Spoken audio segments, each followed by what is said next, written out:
Bulb விற்ற Thanukodi Aditya auto stores நிறுவனத்திற்கு 40,000 ரூபாய் அபராதம். நாமக்கல் நுகர்வோர் நீதிமன்றம் அதிரடி தீர்ப்பு. வழக்கறிஞர் இன்றி போராடி வென்ற கார் உரிமையாளர். கோவையில் விலை உயர்ந்த காருக்கு போலி ஹெட்லைட் பல்புகளை விற்று ஏமாற்றிய கோயம்புத்தூர் உதிரிபாக விற்பனை நிலையத்திற்கு 40,850 ரூபாய் அபராதம் விதித்து நாமக்கல் மாவட்ட நுகர்வோர் நீதிமன்றம் அதிரடி உத்தரவு பிறப்பித்துள்ளது. நாமக்கல் மாவட்டம் ராசகவுண்டன்புதூர் பகுதியைச் சேர்ந்த பிரபு என்பவர் தனது டொயோட்டோ கொரெல்லா ஆல்டிக்ஸ் காருக்காக கோவை காந்திபுரம் நஞ்சப்பா சாலையில் உள்ள சீனிவாசன், பொன்னுசாமி, பிரமிளா ஆகியோருக்கு சொந்தமான தனுக்கோடி ஆதித்யா ஆட்டோ ஸ்டோர்ஸ் நிறுவனத்தில் கடந்த 2023ஆம் ஆண்டு மார்ச் மாதம் 2 பிலிப்ஸ் பல்புகளை வாங்கியுள்ளார். சுமார் 3,000 ரூபாய் கொடுத்து வாங்கிய அந்த பல்புகள் அடுத்த சில மாதங்களிலேயே பழுதாகி பல்லளித்தன.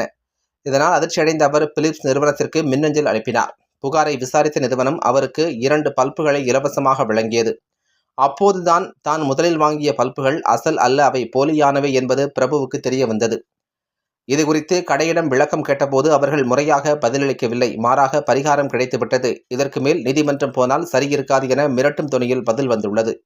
இதனால் ஆவேசமடைந்த பிரபு சட்டத்தின் கதவை தட்ட முடிவு செய்தார்.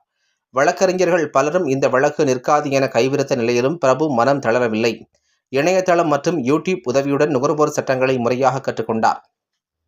போலி பல்புகளின் அட்டைப்பெட்டி, அதிலிருந்த பார்கோட், வரி ரசீதிலிருந்த குளறுபடிகள் என அனைத்து ஆதாரங்களையும் திரட்டி வழக்கறிஞர் உதவியின்றி நாமக்கல் நுகர்வோர் நீதிமன்றத்தில் தானே வாதிட்டார்.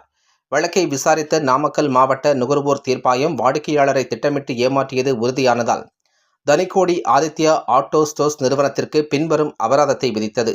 பல்புகளின் விலை 8,850, இழப்பீட்டுத் தொகை 25,000, மன உளைச்சலுக்கான இழப்பீடு 5,000 மற்றும் வழக்கு செலவு 2,000 மொத்தம் 40,850 ரூபாய் தொகையை 60 நாட்களுக்குள் வழங்க வேண்டும் என நீதிபதி உத்தரவிட்டார்.